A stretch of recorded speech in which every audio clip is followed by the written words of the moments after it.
কি বাবার মুখটা দেখতে পারবে? এই স্বাধীন দেশে কি আমাদের বিচার হবে? আমাদের বাবাদের কোথায়? আমাদের বাবাদের কেন গুম করা হয়েছিল? এই ছবিটা ধরে এই 13 বছরে অনেক জায়গায় গিয়েছি এবং অনেক বক্তব্য দিয়েছি, কিন্তু বাবার খোঁজ পাইনি এখনো। বাবার সাথে আমার কোনো স্মৃতি নেই। বাবাকে ছাড়া জীবনটা অসম্পূর্ণ মনে হয়। আমরা আমাদের বাবাকে ফেরত চাই। এই কথাটা অনেকবার বলেছি, কিন্তু আমরা আমাদের বাবাদের ফেরত পাইনি। আমি এই হত্যাকাণ্ডের বিচার চাই। তারেক রহমান আঙ্কেল, আপনার কাছে আমার একটা চাওয়া, আমার বাবার হত্যাকাণ্ডের যাতে বিচার হয়। আমার বাবা চলে গেছে, কিন্তু আমার বাবার রক্তের দাগ এখনো শুকায়নি।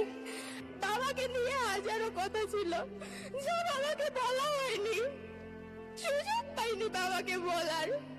বাবাকে যখন এই কথাগুলো বলবো, বাবা তো তখন থেকেই নাই। কাকে বলবো কথাগুলো? বাবা নামে বটগাছের ছায়াটা আমাদের মাথার উপর নাই। আমি আশা করব তারেক রহমান চাচ্চু এই সেই বটগাছের ছায়াটা হয়ে আমাদের পাশে থাকবে। আমার এতটুকুই চাওয়া চাচ্চুর কাছে, তিনি আমাদের পাশে থাকুক, আমাদেরকে একটু দিবেন। আমরা বেশি কিচ্ছু চাই না, আমরা শুধু বাবার আদরটুকু চাই, আর কিচ্ছু আমাদের প্রয়োজন নেই।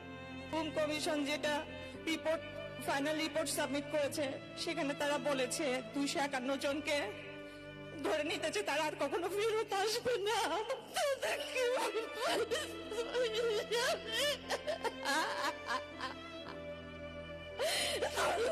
আমি এটা কাউকে বলতে পারি না।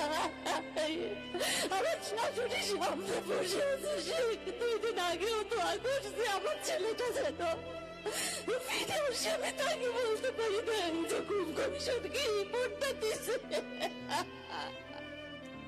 আমাদের মাঝে একজন এসেছেন, আপনারা জানেন, ঢাকার খিলগাঁয়ে নুরুজ্জামান জনি ভাইয়ের সেই বিচারবিহীন হত্যাকাণ্ডের ঘটনা।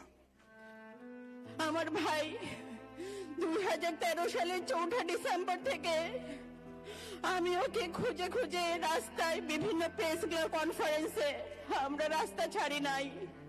আমাদের তুলিয়াপা, আমার আন্টি হাজারা খাতুন ফেসবুকের সামনে বসে আছে।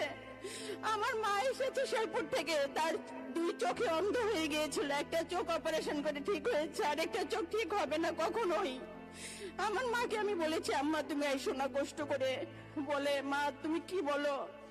আমি আমার আরেক ছেলে তারেক রহমানকে একটু দেখতাম, তুমি আমার না করো না মা। আমি তাকে না করতে পারি নাই। আম্মা, মা, আম্মা দাঁড়াও না মা। ভাই এই যে সামনে বসে আছে, মা তোমার ছেলে, মা, মা তোমার সন্তান।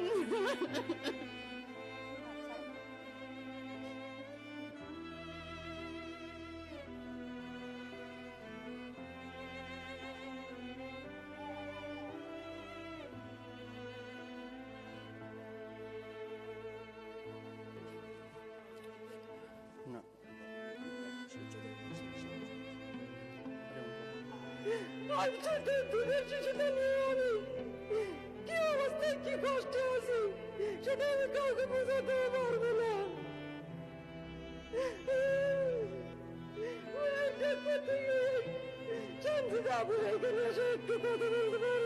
আমার আম্মু জনাব তারেক রহমানকে একটা চিঠি দিয়েছেন, আমি কি আপনাকে সেটা দিতে পারি?